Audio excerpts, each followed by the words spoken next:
My wife came home from brunch with dead eyes and our marriage died that night. She walked through the door of our home in Aspen Hill just before noon, still wearing the same green cardigan she left in hair perfectly in place, not a strand moved. But her eyes, they didn't even meet mine. Just a mumbled hey before she disappeared down the hall.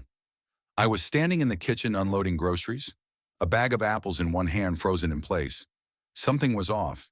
Off like the moment before a thunderstorm when the air tastes metallic and still. Laurel, I called after her. No answer. I heard the door to the guest room shut softly like punctuation to a sentence I hadn't heard yet. For the rest of the day, she barely said a word to me. One-word answers, eyes always on her phone. That night, she curled up on the far side of the bed, back turned, already asleep or pretending to be. The next morning, I asked, "What's going on?" She looked at me with something sharp in her eyes and said, "I need to ask you something, and I need the truth." She asked if I was with someone else yesterday. This story unraveled fast, and none of it was real. If you've ever had someone believe a lie about you over the truth in your eyes, then stay with me. Because when I found out where the lie came from and what I did next, I promise it wasn't what she expected. Have you ever been falsely accused? Tell me in the comments, and don't forget to subscribe for more stories that cut deep right here on Revenge with Max. I'm Caleb Whitmore, 35. I work in supply chain optimization for a mid-sized firm in Colorado Springs. It's not flashy, but it keeps a roof over our heads, gas in the car, and our cabin warm during the endless Aspen Hill winters. Laurel and I met 6 years ago. I remember it vividly because she hated me at first. We were both attending a weekend retreat for mid-level project managers, and I accidentally spilled black coffee all over her canvas bag during the opening mixer. She didn't talk to me until the last day when I offered her a ride to the train station, and she realized I wasn't as careless as I'd seemed. 3 years of dating, 2 years of marriage. It wasn't perfect, but it was ours, until Tessa Lynn Vale began circling tighter and tighter into the center of our life. Tessa was Laurel's best friend from college. They'd survived dorm room disasters, a messy breakup in senior year, and that post-grad floundering period where nobody knew who they were anymore. Tessa, loud and magnetic, made it through by sheer force of personality. She got a PR job in Golden Creek and became that kind of person who filled every room like a champagne cork popping. I didn't like her from day one. You ever meet someone who watches people the way hunters track deer, not with curiosity but calculation? That was Tessa. She didn't look at me like I was her friend's new boyfriend. She looked at me like a puzzle she intended to solve and maybe break apart for fun. I tried to keep my distance. I told myself, this is Laurel's oldest friend. She's just protective. Maybe she's testing me. But over time it became clear. Tessa wasn't testing me. She was working to unseat me. It started small. Snide comments dressed as jokes. "Still doing spreadsheets, huh?" Laurel always dated the deep thinkers in college. Or, "Don't mind Caleb, he's allergic to fun." Laurel would laugh them off. I'd smile politely, but it chipped away at me quietly. Worse, Laurel didn't see it, or maybe she didn't want to. Every time I brought it up, she'd sigh and say, "She doesn't mean it that way. That's just Tessa. You know how she is." And I did know. That was the problem. When we got engaged, Tessa went into full performance mode. She offered to help with planning, insisted on being at every vendor meeting, and criticized every decision Laurel and I made together. White roses, everyone does white. That's so basic. No, no, no, you can't do chicken at the reception. Trust me, everyone's bored of chicken. Oh, can I have my own walk-in moment before the bridesmaids? Just for a beat. Laurel, babe. You know, I've been there through everything. Let's give people a show. I thought she was joking, but Laurel nodded. I pulled her aside that night and asked, "Why is she being treated like the main event at our wedding?" Laurel looked caught off guard. "She's just excited. She helped me through so much, Caleb. I want her to feel included. She's not your maid of honor. Your sister is. This isn't a performance, it's our marriage." That led to our first real fight. Laurel accused me of being too controlling, of trying to pick her friends. I backed off. I wish I hadn't. At the wedding, Tessa strutted down the aisle like she was accepting a Tony Award. My parents exchanged uncomfortable glances. I smiled for the pictures, but inside I knew the seed had already been planted. After the honeymoon, it got worse. Tessa inserted herself into everything. Brunches turned into day trips. Weekend plans became threesomes, Laurel, me, and Tessa. And when I hesitated, oh, come on, Caleb, don't be that guy. Every time I tried to raise it, I was made to feel like the problem. You're being territorial, Laurel said. She just needs support right now. I stayed silent longer than I should have. But even silence has a breaking point. And that point would come sooner than I expected, dressed in a duffel bag smeared mascara, and a story that would crack everything I thought was solid. She showed up on a Friday evening like a storm that had changed course mid-flight. I was halfway through chopping onions for tacos. Laurel was picking a movie for us to watch later. It had been a good day, simple, quiet, the kind I'd started to cherish more than I ever expected. Then the doorbell rang. I remember the sound of her crying before I even turned the corner. Laurel opened the door, and there she was, Tessa Lynn Vale, clinging to her like a shipwreck survivor, her mascara running duffel bag slung over one shoulder, breath hiccuping in theatrical sobs. He left me, Laurel. He just walked out. I have nowhere else to go. The kitchen knife hung limp in my hand. I stood there like an extra in my own life, watching Laurel wrap her arms around her friend, gently guiding her inside. Tessa didn't even acknowledge me, just collapsed onto our couch and started recounting every detail of her heartbreak, how Jake had dumped her over text, how she'd been the perfect girlfriend, how no one else understood her pain. Laurel looked at me from across the room, her eyes pleading. I knew what was coming before she said it. Just a few days, she whispered later in the kitchen. Just until she gets back on her feet. Please, Caleb. She's wrecked. What was I supposed to say? No, your best friend who looks like she's been dragged through a hurricane can't crash on our couch, even though you've held her hand through every bad breakup since college.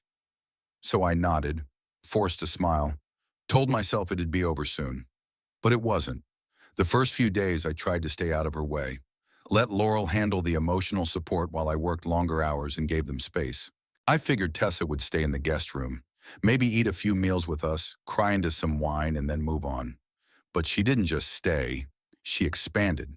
The guest room became a disaster zone, clothes everywhere, makeup stains on the sheets, coffee cups and takeout containers left to rot. The scent of overpriced perfume mixed with greasy fries and something sour. She migrated to the living room next. The couch became her throne, the TV remote her scepter. She binge-watched reality shows at full volume, legs splayed, chips in one hand, wine glass in the other. Twice I came home to find her wearing Laurel's robe feet on our coffee table like she owned the place. She looked up lazily and muttered, "Hey," before turning back to her show. The kitchen wasn't safe either. She'd decided that cooking was therapeutic, but she never cleaned up. I'd wake up to an overflowing sink, sticky counters, and half-eaten pancakes abandoned on the stovetop. I brought it up to Laurel gently one night. She's treating our home like a hotel, I said. This was supposed to be temporary. She's been here 10 days. Laurel looked exhausted, rubbing her temples. I know, but she doesn't have anyone else right now. Can't we just give her a little more time? How much more, I asked. Another week, another month. We don't even have boundaries anymore. I'll talk to her, Laurel said. She did, and it made things worse. The next morning, Tessa greeted me with a smile dripping in venom. Sorry if my presence is such a burden, she said loud enough for Laurel to hear from the bedroom. I'll start looking for a place since I'm clearly unwanted. Laurel came rushing in, wrapping an arm around her. No, that's not what we meant. You're welcome here. Caleb's just stressed. That word again. Stressed. A label used to neutralize everything I said. I was becoming a stranger in my own home. My opinion didn't matter. My frustration was recast as cruelty. My discomfort dismissed as overreaction. And Tessa. She played it perfectly, just enough fragility to look innocent, just enough manipulation to stay. But even I didn't expect what came next. One Saturday morning, I stepped into the backyard to grab some tools for a DIY shelf project. And there they were, my drill saw paintbrushes scattered like toys across the patio. Tessa sat cross-legged on the grass, painting neon stripes onto broken wood. What the hell is this? I asked. Oh, she said cheerfully. It's part of my healing. My therapist says I need a creative outlet. You don't mind, right? She didn't ask. She didn't care. She just took. I walked back inside, found Laurel in the kitchen. She has to go, I said. I'm not asking anymore. And I meant it. I had stayed quiet too long. But even in that moment, I didn't know. Tessa wasn't done yet. She was just getting started. It happened the following weekend, a Saturday like any other. I'd gone grocery shopping in the morning, picked up Laurel's favorite oat milk, some fresh fruit sourdough from the local bakery she loved. I was in a good mood.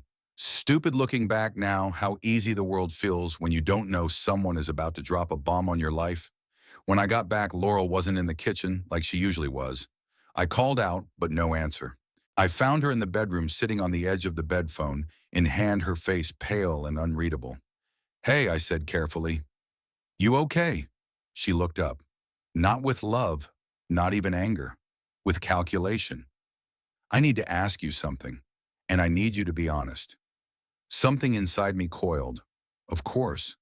"What's going on?" Her eyes didn't blink. "Were you with someone else yesterday?" I froze. "What, don't play dumb," she snapped. "Tessa said she saw you in your car with a woman. You were parked at Linden Plaza. She said you were kissing her." My mouth opened, but nothing came out for a second. It was so absurd I didn't even know where to begin. "Laurel, I was grocery shopping at Linden Plaza, because that's where the store is. I wasn't with anyone." "She described your jacket," she shot back, brown with the worn elbow patches. "That's the one, right? She saw you." I let out a short, disbelieving laugh. "Yes, because I wore that jacket yesterday. Because it was cold. That's not proof of anything." "Then why would she say it?" Laurel demanded. "What would she gain by lying about that?" That question broke something inside me. She wasn't asking if it could be a mistake. She wasn't asking if Tessa misinterpreted something. She was asking me to prove why her best friend would lie, rather than questioning why her husband, the man she lived with, loved, trusted for 6 years, would cheat in a parking lot like a teenager. I stepped back, suddenly nauseous.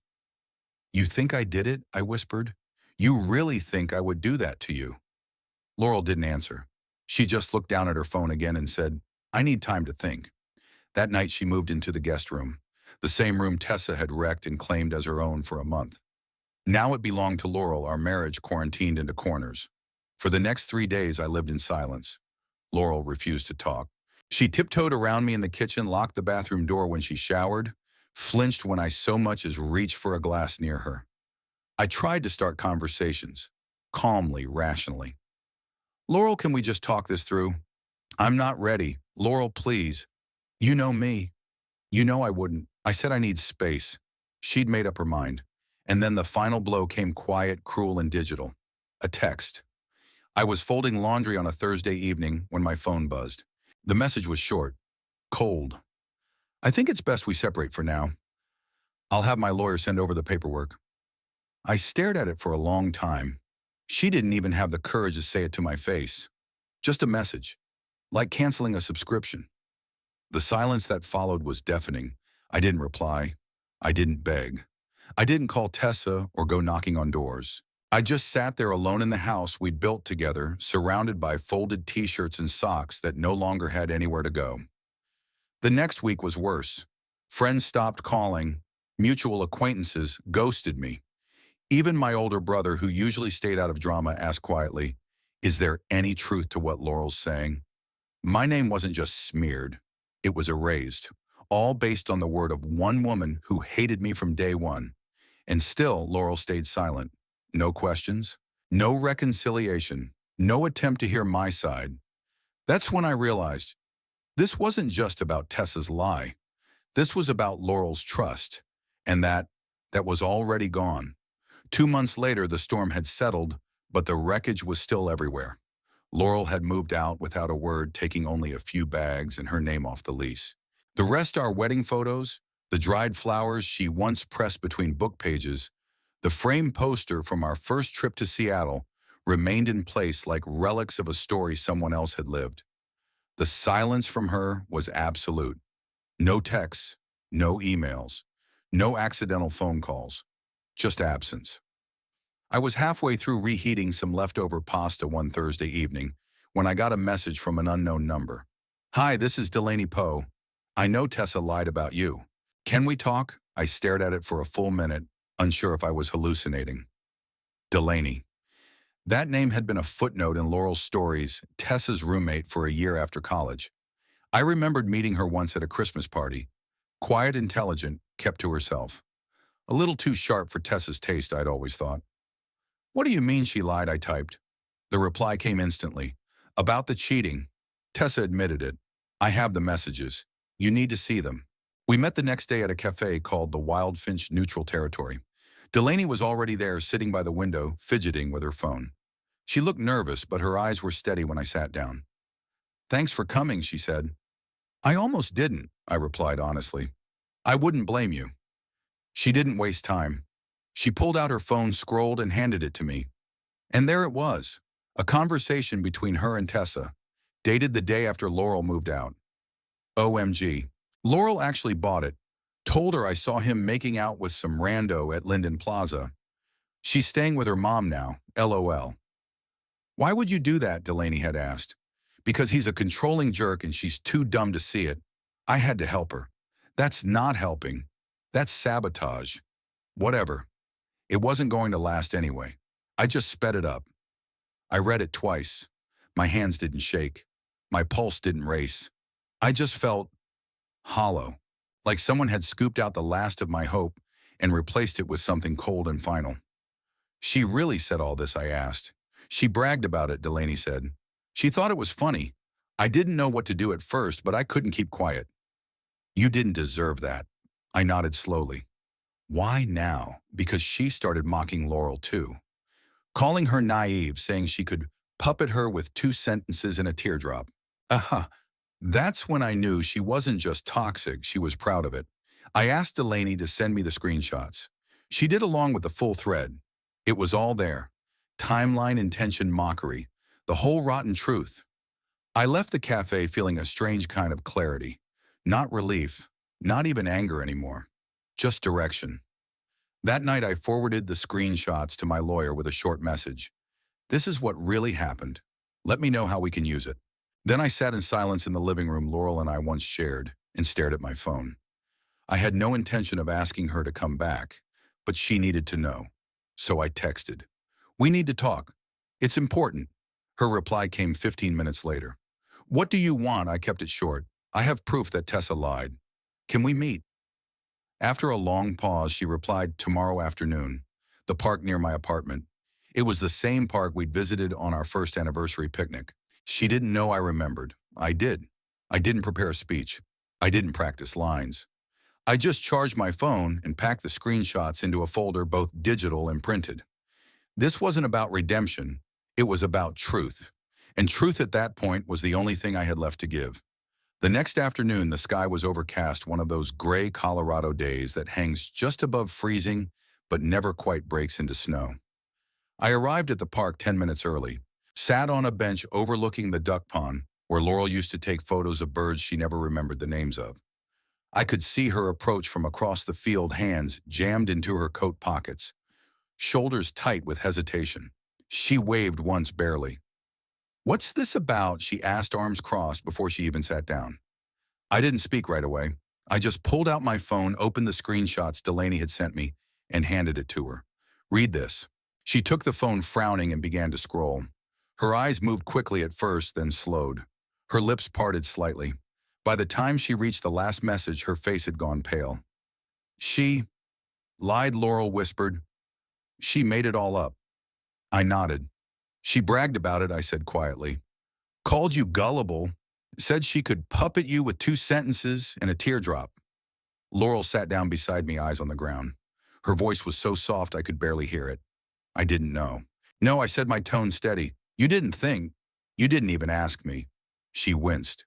You believed her so quickly, Laurel. No questions, no conversation, just silence and then divorce papers. I thought I was doing the right thing, she murmured. Tessa's been my best friend for years. I trusted her. And that trust just cost you your marriage. She looked up at me, then really looked. I'm sorry, she said, tears welling. I should have talked to you. I should have trusted you. Please, Caleb. Can we fix this? We can go to counseling. I'll cut her off. I'll do whatever it takes. I closed my eyes for a moment. In another version of this story, maybe I would have said yes. Maybe we'd rebuild. But not this one. I don't think we can, I said gently. Why not? Because this isn't just about what Tessa did. It's about what you didn't do.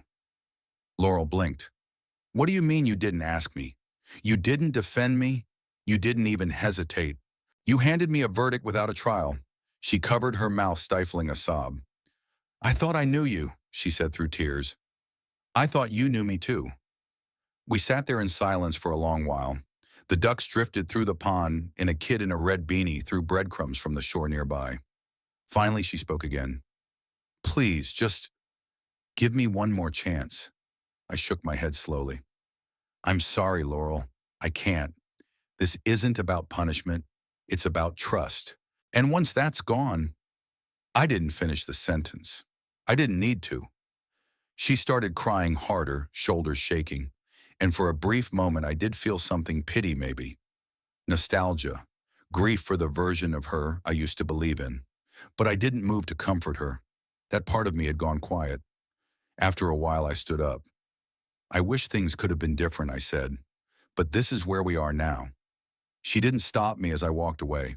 She just sat there crying into her hands while the wind picked up around us and the sky stayed gray. That night she sent a long message, paragraph after paragraph of apologies, admissions, regrets. I didn't reply. There was nothing left to say. Tessa's lie had started the fire, but Laurel's lack of faith was what burned it all down. I didn't go on a campaign to clear my name. I didn't blast the screenshots online or write some angry manifesto. I just forwarded them quietly to a few of our mutual friends, the ones who had ghosted me, the ones who looked away when things fell apart. No commentary, no told you so. Just the truth in raw pixels and timestamps. Within hours, my phone lit up. Caleb, I had no idea.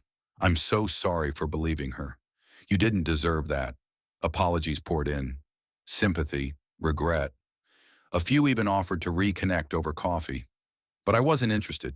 Because if they believed I was the kind of man who would cheat in a parking lot without even asking for the truth, then they were never my people to begin with. As for Tessa, well, karma doesn't need my help. Word got around fast. Delaney had already shared the same messages with others. Soon enough, Tessa's social circles began to shrink. The parties, the invites, the job opportunities evaporated. One friend told me she'd been fired from her agency after a series of client complaints. Another said she was ranting on social media about fake friends and jealous haters. She called herself the victim. Of course she did. And Laurel. She moved back in with her parents in Boulder, tried to rebuild, reached out to a few friends. Most didn't reply. One of them told me later she looks hollow now, like someone who keeps trying to turn back a clock that won't listen. I don't hate her. I don't hate either of them. Hate takes energy, and I've learned to spend mine better. Some days I sit on the back porch with a cup of coffee, listening to the wind move through the pines. It's quiet here, cleaner. I don't need closure from anyone else. I already found mine, not through revenge, through clarity, through peace, through the simple, satisfying knowledge that when lies fall apart, truth stands on its own. And I'm still standing.